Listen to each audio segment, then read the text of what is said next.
नमस्कार, आप देख रहे हैं अपना बिहार। मैं हूं आपके साथ विभा उपाध्याय। पटना दीघा रिसोर्ट में महागठबंधन की बड़ी बैठक इस वक्त चलती हुई, जिसमें सभी घटक दल के, चाहे वो आरजेडी हो, कांग्रेस हो, माले और वीआईपी के नेता हो, तमाम लोगों की मौजूदगी इस वक्त इस बैठक में है। सभी दलों के जिला अध्यक्ष और अन्य कमेटियों के सदस्य को भी इस मीटिंग में बुलाया गया है। इन सभी की मौजूदगी इस वक्त भी इस बैठक में विधानसभा चुनाव की तैयारियों को लेकर गहनता से चर्चा की जा रही है। मीटिंग में सभी पार्टियों के कार्यकर्ताओं को एक टास्क दिया जाने वाला है और इसके पहले 17 अप्रैल और 24 अप्रैल को पटना में महागठबंधन की ऐसी बैठक हुई थी।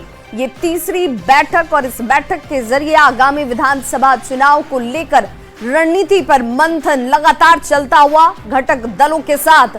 इस बैठक में एनडीए से कैसे मुकाबला किया जाए, इसे लेकर भी चुनावी रणनीति के साथ घटक दलों में सीट बंटवारे पर चर्चा संभव बताई जा रही है। सभी 6 घटक दल के जो नेता हैं वो इस बैठक में इस वक्त भी मौजूद हैं और कैसे सिर्फ सीटों का तालमेल ही जरूरी नहीं, एनडीए से कैसे मुकाबला किया जाए, तालमेल घटक दलों के अंदर कैसे हो, जातिगत जनगणना पर गठबंधन के अंदर क्या स्टैंड होना चाहिए, लोगों के बीच किस तरीके से जाकर चीजों को रखना है, इन सभी पहलुओं पर इस वक्त चर्चा की जाती हुई। तो ये पहले से ही तैयारी है कि नीचे स्तर पर सभी पार्टी के कमेटी के जो मेंबर हैं, सभी दल के जो नेता हैं, सब आपस में बैठेंगे। जिला से लेकर पंचायत स्तर तक हमेशा बैठक करते रहेंगे, वहाँ पे मजबूती से काम करेंगे और ये महागठबंधन की सरकार बनाएंगे और एनडीए सरकार को उखाड़ फेंकेंगे। वो सब समय आएगा तो सब क्लियर हो जाएगा। सीएम, डिप्टी सीएम सब क्लियर हो जाएगा, पहले सरकार बनाना है। आज की बैठक बहुत महत्वपूर्ण है क्योंकि ये जो हमारी ताकत है, ये जो हमारी फौज है पूरे बिहार में, मुख्तलिफ पार्टी का जो समूह है जो काम करता है नीचे तक, अध्यक्षगण सबसे इम्पोर्टेंट रोल प्ले करता है, ब्लॉक अध्यक्षगण बहुत ही इम्पोर्टेंट रोल प्ले करते हैं। तो सबके साथ एक विमर्श होना बहुत आवश्यक है ताकि इन्वॉल्वमेंट का लेवल बढ़ा रहे, फिर उसकी मॉनिटरिंग हम लोग करते रहें, क्योंकि मौजूदा सरकार, बिहार सरकार को हटाना समय की आवश्यकता है। तो ये उसी की प्रक्रिया का एक सॉलिड कदम है।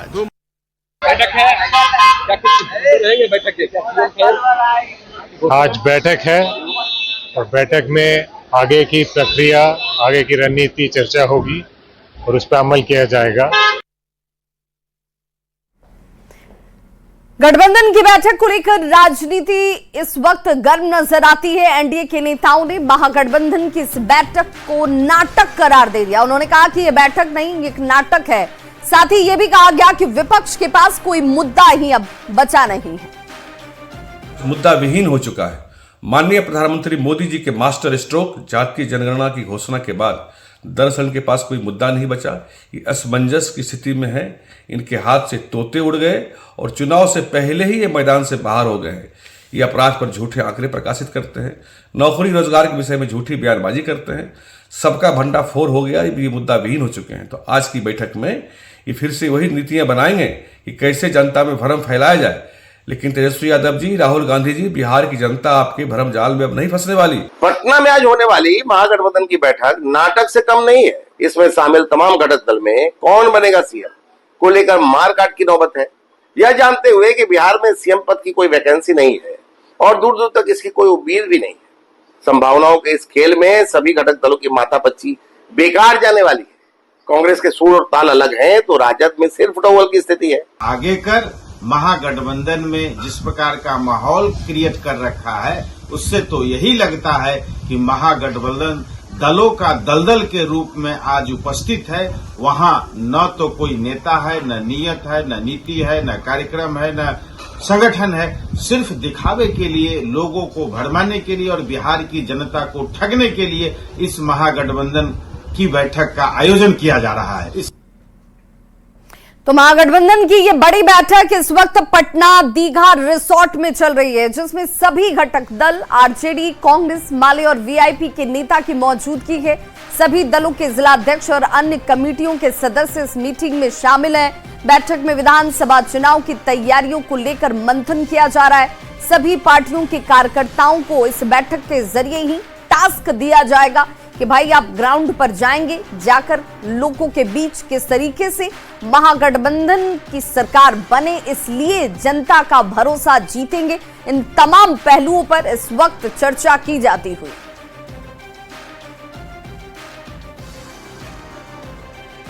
तो आरजेडी के प्रवक्ता ऋषि मिश्रा ने एक बार फिर से नीतीश सरकार पर हमला किया। उन्होंने नेता प्रतिपक्ष तेजस्वी यादव को बिहार का भविष्य बताया है। मुख्यमंत्री जी ने क्या निश्चित किया है बिहार में? हमारे लाइन पे हमारे नेता तेजस्वी यादव जो हैं बिहार के फ्यूचर है, भविष्य है, युवाओं के भविष्य है। वही तकदीर करेंगे, यहाँ के जो युवाओं का वही फैसला करेंगे युवाओं के तकदीर का। आखिर में सरकारी नौकरी और ये जो सर्वे हो रहा है कौन था? हम तो बोल रहे थे कि शेड्यूल 9 में डालिए, नहीं डाल पाए, लेकिन अंत में हमारे प्रेशर के कारण, इंडिया अलायंस के प्रेशर के कारण जातिगत सर्वे कराना पड़ रहा है।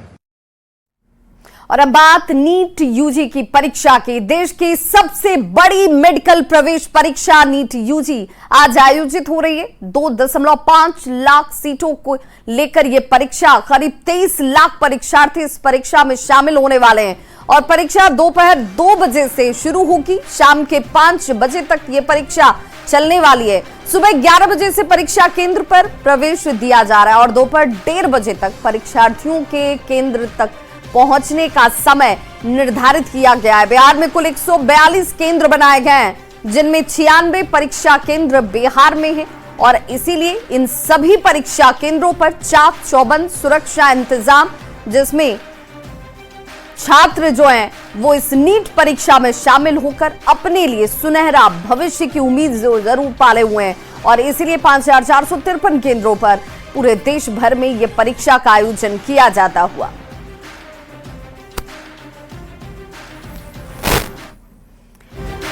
और नीट की इस परीक्षा को लेकर कैसी है तैयारी, छात्रों के अंदर इस परीक्षा को लेकर किस तरीके का उथल पुथल चल रहा है, जानने के लिए सीधे रुक कर लेते हैं अपनी सहयोगी विनीता मिश्रा का। विनीता एक सेंटर के बाहर ही मौजूद हैं। विनीता, जरा सबसे पहले तस्वीरों को दिखाते हुए बताइए कि नीट की परीक्षा, जिस परीक्षा में शामिल होने का सपना छात्र सजोते हैं, जब इस सेंटर्स तक पहुंचे हैं, क्योंकि अब तो परीक्षा शुरू में ज्यादा वक्त नहीं बचा है, किस तरीके का माहौल, तैयारी सुरक्षा के लिहाज से कैसी? बिल्कुल विभा, बस कुछ समय के बाद परीक्षा शुरू हो जाएगी। अगर परीक्षा सेंटर के बाहर की हम बात करें तो लगभग जो परीक्षार्थी हैं वो परीक्षा केंद्र के अंदर चले गए हैं, क्योंकि इस बार कड़ी सुरक्षा के बीच परीक्षा का आयोजन किया जा रहा है। पिछले साल की तरह इस बार की तस्वीर ना हो, यही वजह है कि एक दिन और सिर्फ एक ही सिटिंग में परीक्षा नीट की ली जा रही है। और उसके मद्देनजर यहाँ दिखा दे गंगा देवी महिला कॉलेज की ये तस्वीर, जहां कड़ी सुरक्षा के बीच जो परीक्षार्थी हैं एक एक करके अंदर जा रहे हैं। इस बार कुछ नियम भी बनाए गए हैं। जो भी परीक्षार्थी होंगे वो जूता पहनकर अंदर नहीं जाएंगे, फुल स्लीव नहीं पहनना है, यानी आप फुल बाजू के, या तो लड़की हैं तो वो कोई भी कपड़ा फुल बाजू की नहीं पहन सकती, लड़के भी फुल शर्ट नहीं पहन सकते, यानी हाफ शर्ट पहनकर ही परीक्षा केंद्र में एंट्री होगी। अगर परीक्षा केंद्र की हम बात करें तो यहाँ देख सकते हैं कि जो एडमिट कार्ड है उसकी चेकिंग करके जो परीक्षार्थी हैं उन्हें अंदर एंट्री दी जा रही है। अंदर लगातार माइकिंग से बताया जा रहा है कि क्या करना है क्या नहीं करना है, कहीं कोई चूक ना हो, कहीं कोई गड़बड़ी ना हो, इसका पूरा ध्यान रखा जा रहा है। कड़ी सुरक्षा के बीच जो परीक्षार्थी हैं वो अपने एडमिट कार्ड, अपना पहचान पत्र और अपने बड़ों के आशीर्वाद के साथ नीट का एग्जाम देने यहाँ अंदर जा रहे हैं। और ये देखिए एक पेरेंट्स हैं, अपनी बिटिया को अभी यहाँ अंदर विदाई दिए हैं और प्रणाम भी किया। बेटी एग्जाम देने गई, प्रणाम करके बेटी थी। कड़ी सुरक्षा में एग्जाम हो रहा है। हाँ बिल्कुल, तो यहाँ देख सकते हैं एक करके जो परीक्षार्थी हैं वो अंदर जा रहे हैं। बाबू एग्जाम है आपका? जी। तैयारी अच्छी है? जी।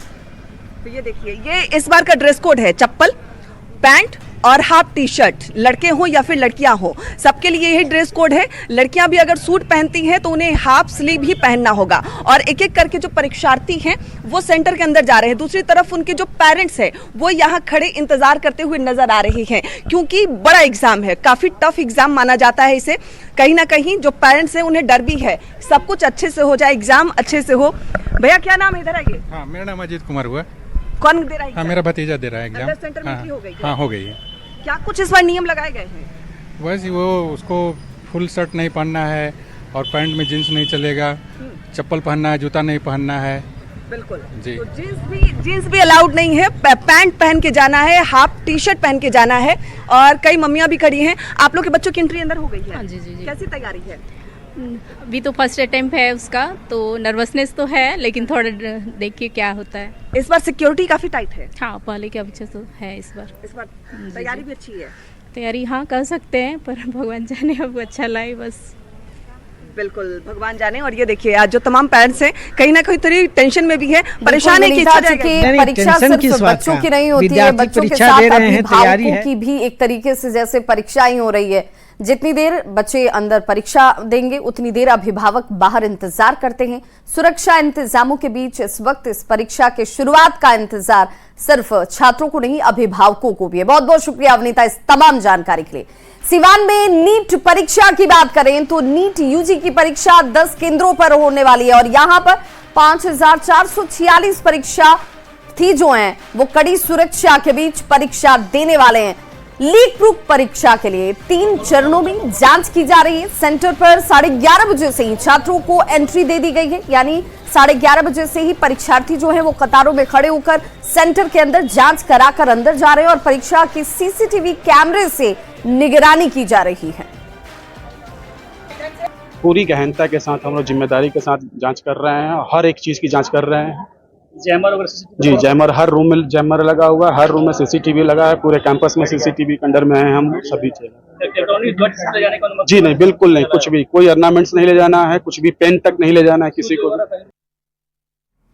नवादा में भी कड़ी जांच के बाद छात्रों को परीक्षा केंद्र पर जाने की अनुमति दी जा रही है। यहां सुबह 11 बजे से परीक्षार्थी जो केंद्र के अंदर पहुंच रहे हैं। नवादा शहर में 3 केंद्र बनाए गए। यहां कुल 1535 परीक्षार्थी नीट यूजी की परीक्षा में शामिल होने वाले हैं और यहां भी लीक प्रूफ परीक्षा के पुख्ता इंतजाम सेंटर्स पर नजर आते हैं।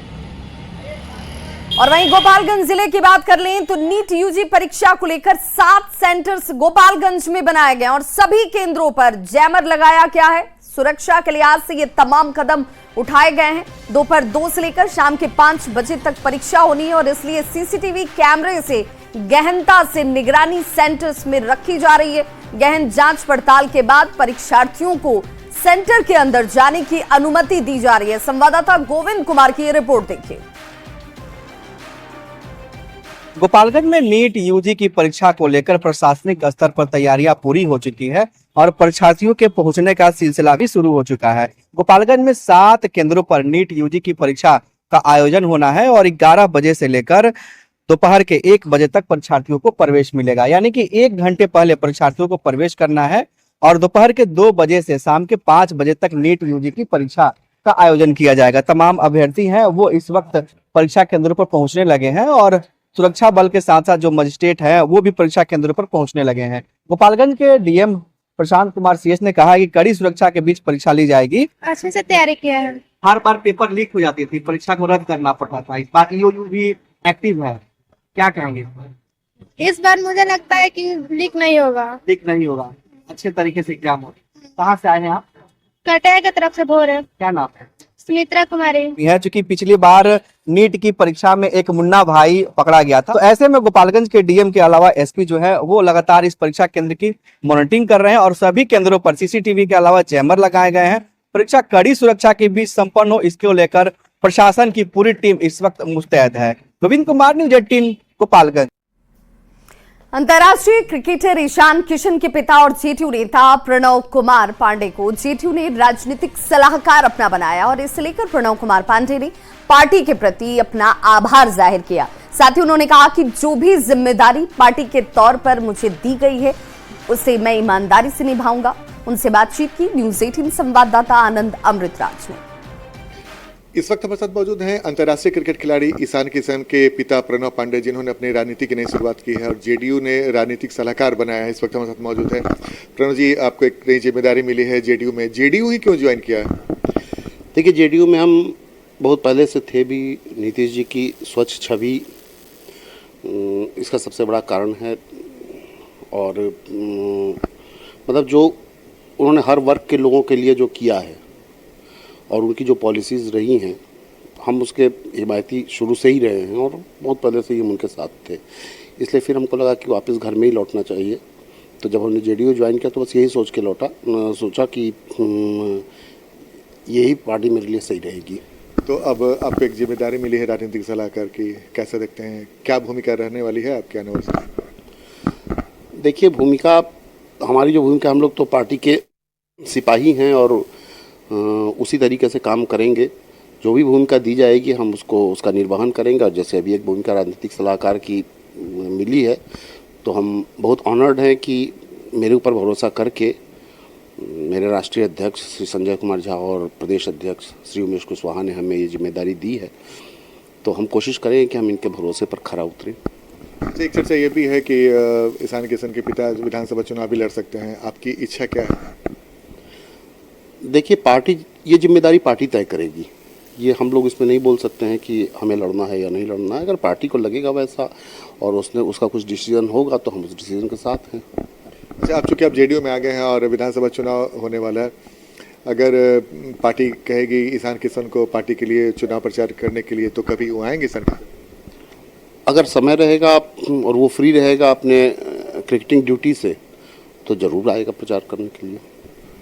तो हमारे साथ ईशान किशन के पिता प्रणव पांडे। आनंद अमृतराज, न्यूज़ 18 नेटवर्क, पटना।